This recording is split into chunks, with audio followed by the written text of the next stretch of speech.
Today we are in conversation with a dear family friend, Animit Bhattacharya. Animit's family immigrated to the United States from India in the mid 1970s when Animit was only an infant. So Animit grew up in a very different America than today and had very different experiences. So come on, let's listen to Animit's story. Yeah, thank you so much for having me. It's really a joy to be part of this, and I would just want to congratulate you and the team on this nice project you're doing. So Animit, tell me about yourself. Where is your family from and when did you guys arrive in the United States? Also, how long have you guys lived here? My family is originally from India, but this is not the first country that we immigrated to. My father was in UK for 9 years before he came here, and my mother from the time she was married. So I was born in India, but they resided in UK at the time. So like when I was about 3 months old, my mother returned to UK with me, and at 6 months old, we came here. It was my third country in the first 6 months of life, but 1975 June. So I was 6 months old. So that would mean now I just turned 47. So 46 and a half years here in the Whoa. United States. Amit, how has your family's journey been over these years? What experiences have been the most rewarding? Well, I mean, the USA gives a good life. It provides a good life, and it really is a place that we see so many people start with very little and do very well for themselves. I think, like no other place in the world, it's a place that encourages innovation, new ideas, thinking outside the box. I also have a huge trust in the system here, that there's an accountability there. Mistakes happen, but there's an accountability. Our systems that of law enforcement, respect for kids, elderly, there's institutions in place and they're always expected to do well for those people in our society. And that's the kind of trust and comfort I have with this country. That's been our experience, I think. So it's nice to know about all the good things you had in this country and the good experiences, but I'm sure there have also been some struggles. So we're going to now talk about those struggles. And did your family face a particular struggle, like fitting in with the new culture when you arrived here? I think that was just me more so.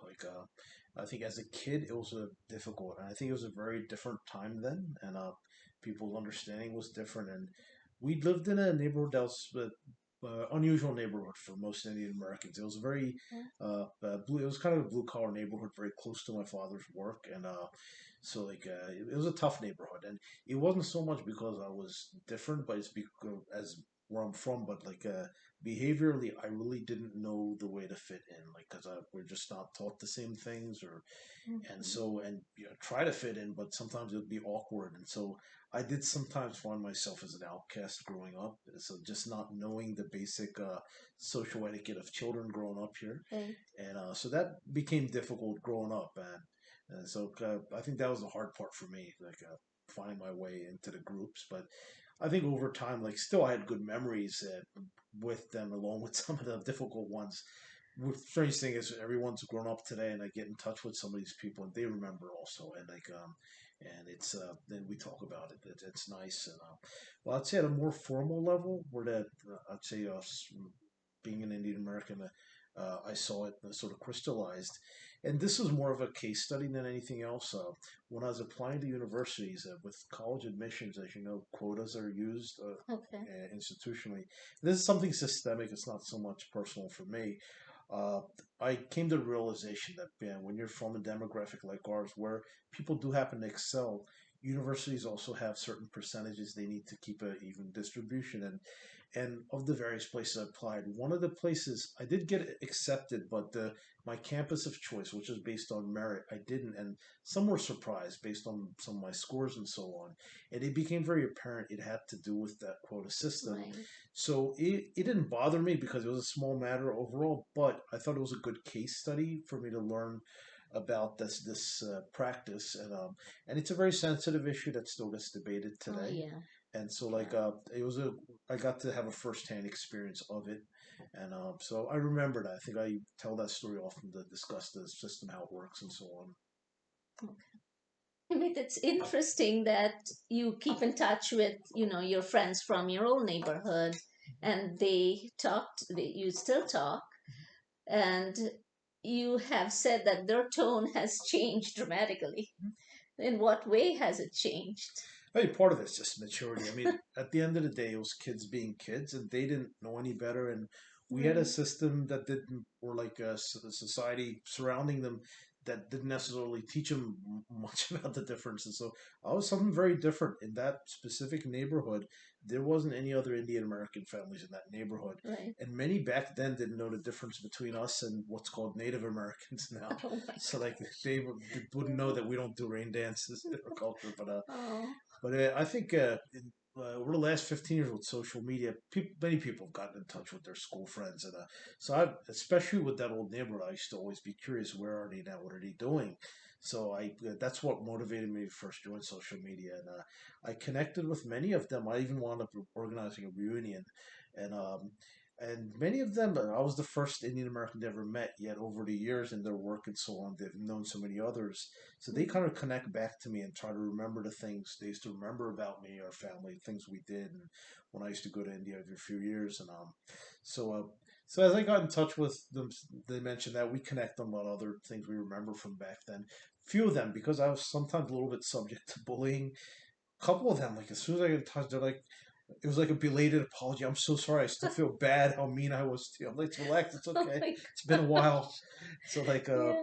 and I've told the story like even white and Afro American people otherwise weren't always close in that neighborhood. They sometimes united to pick on me. So I was like, you know what, I'm doing a nice thing. I'm bringing you together. I'm taking one for the team.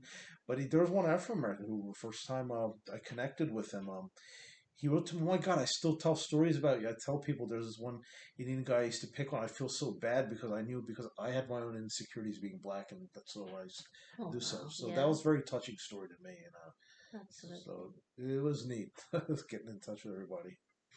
Do you notice shifts now grown up, of Mhm. course, and do you notice shifts in different areas as far as racial bias or inequity in this country? I mean, going away from your neighborhood now.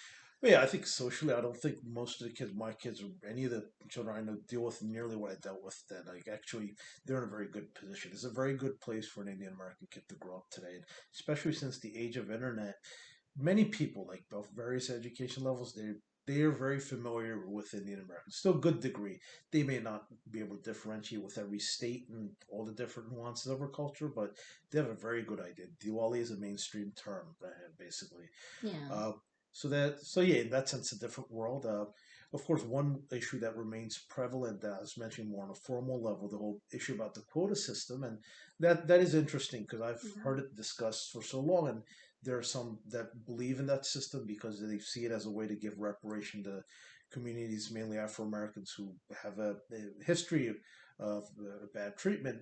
Others also see it as a form of reverse discrimination. So it's a very sensitive issue, and we hear it debated for Right. decades. So I think I was fortunate to be part of a case study just to see it play out.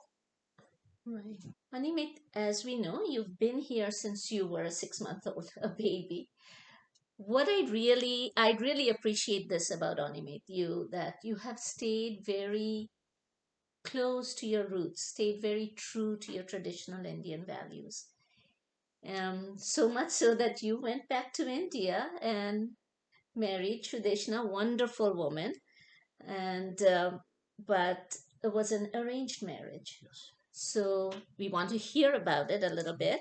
What did your friends here, those neighborhood friends or any Mhm. other friends, think about this? Did they ask you about arranged marriages?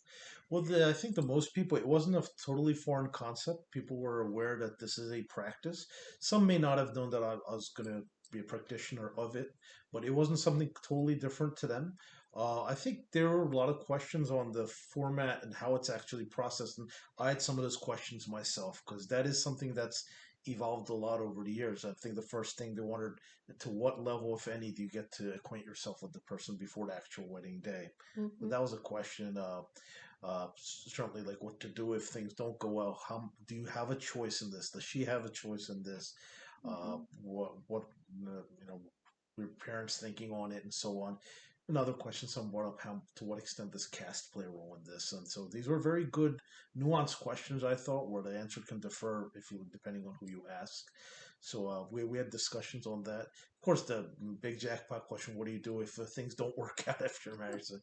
So like these are all very interesting questions. I think, but one I remember one lady said it best, and there was a friend of mine. I was in grad school at the time, and we'd go to a pub afterwards, and I think this was the day I was sort of saying goodbye everybody because we're off for the summer. I was going to get married during that break, and so they're giving me congrats or whatever and good luck. And one person, his girlfriend who I hadn't met before, I just got introduced briefly, but he was telling me I was just telling her about this thing coming up. She said to me, "Do you know what? I always thought everybody's arranged in a way. Like, are we? Don't we all meet whoever we meet through somebody or somewhere, Mhm. through a classmate, through a friend at a bar, wherever. Like somebody. So Right. it's Yeah. the theory was this same. So that was a very nice perspective, and so yeah, it was something they were curious about in that format, how it's actually like processed. And you know what? I joke often with my American colleagues and say, you guys are backward because you guys are now doing eHarmony and Match.com. What is this? This is an arrangement. So I think we're Yeah, ahead. we're ahead of our time. We're ahead. So, yeah. So you didn't have to address too many misconceptions or. I wouldn't say misconceptions. I mean, there may be few and far between, but most had like more of the good follow-up questions. And quite frankly, I myself, before getting involved, didn't know exactly how it would be today in comparison to when our parents got married. So a lot had changed, and it kind of varied family to family. Mhm. So yeah, it was definitely a hot topic, interesting topic on all Yeah, fronts. a lot of people have many questions about it. So, Hmm. yes, me is a singer in the Indian music circuit. Animit, you perform in several professional shows, and you have even recorded and written your own original songs. What drew you into Indian music? I guess the first question, how did I become a singer in the first place? And that I sometimes pinch myself and ask myself that because it's not something I did as a kid or even through my college life. I did learn piano as a kid. I think that definitely developed my ears to a good sense. I heard a lot of Indian music since I was little. I mean, it played often, not just at home, but in the cars during long drives to Florida, you name it. You spend Right. hours listening. You're programmed in a sense. My parents also partook in some functions. My At that time, my the father was the only tabla player in the region, so Oh, almost any function he got called upon to be part of that, with locals as well as some artists that came from India, and so those were exposure. But I just wasn't interested or thinking about doing it myself. I think being present at some rehearsals later, I was probably just giving my mother a ride or something, listening to others. I started realizing where things were going wrong, and I'm thinking if you can critique it, why don't you do it yourself then? And finally, group of friends were driving to DC and back one evening to a party, and I was humming along as I often did. And one guy joined me, and then he said to me, "You know what? You later very seriously that you have an ability, and I think with some practice and guidance, you have some potential." And he was pretty serious. And then finally, it just started mini steps at somebody's house. I just like to give it a shot. I knew it to the tune, and then little by little, I started tinkering with the stage a little bit. But I would say that was around 2000. But I would say another 13 years went by. Around okay. 2013, after going to India, actually collaborating with some professional musicians, talking to them, and them helping with some things, I decided to really go full forward with it. And then I perform more frequently stage shows, the regular practice, vocal exercise, a little bit of training. And probably the last year or two before the pandemic, I started doing more professionally.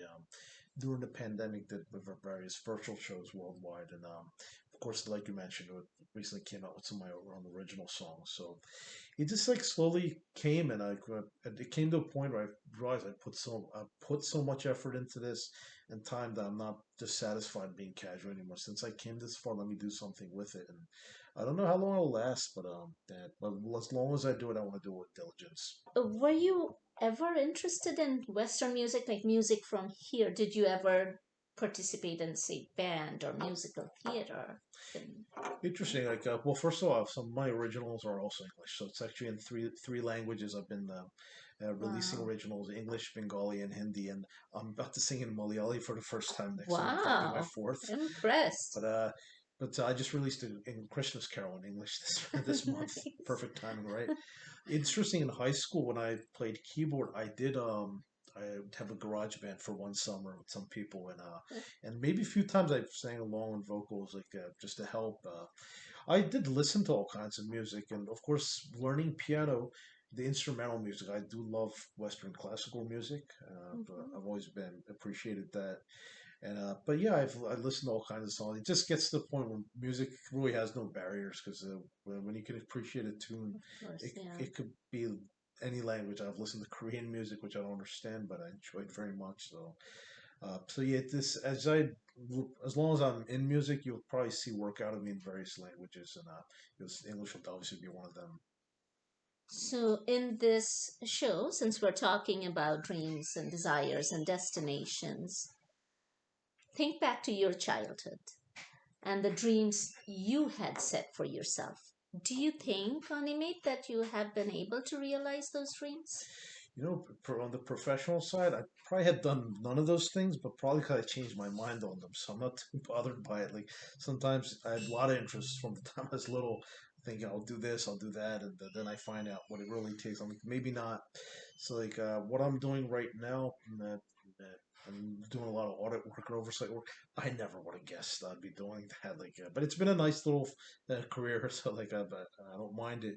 I think one of the things for a long time I did have the itch, like I was thought of running for office. I was like, Oh, since wow. the time I was 10, and it didn't go away till my early 30s. And I think I hovered around it. I was involved in some ways, but I think because I was around it, I knew and had a lot of classmates who were practitioners in that area.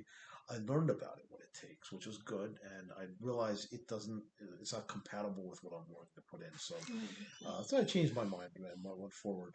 So professionally, really everything changed, and I think that's typical with anybody. It's just ever evolving what you really Of want to do. course. Personally, I'll say my biggest dream, I think, growing up was to have a good family and have a good, happy family life, and I think I've done better than expected in that area. So now, guys, we have a special treat for you. Animit is going to sing one of his songs, and I hope you enjoy it. हसीनों ने बुलाया घर से ही लगाया बहुत समझाया कि न समझा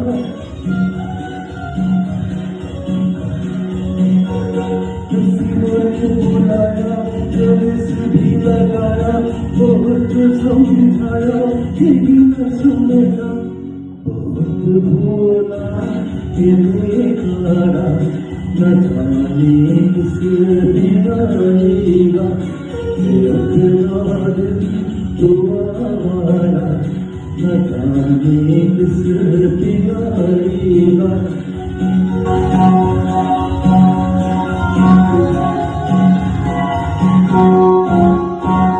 हसीनों ने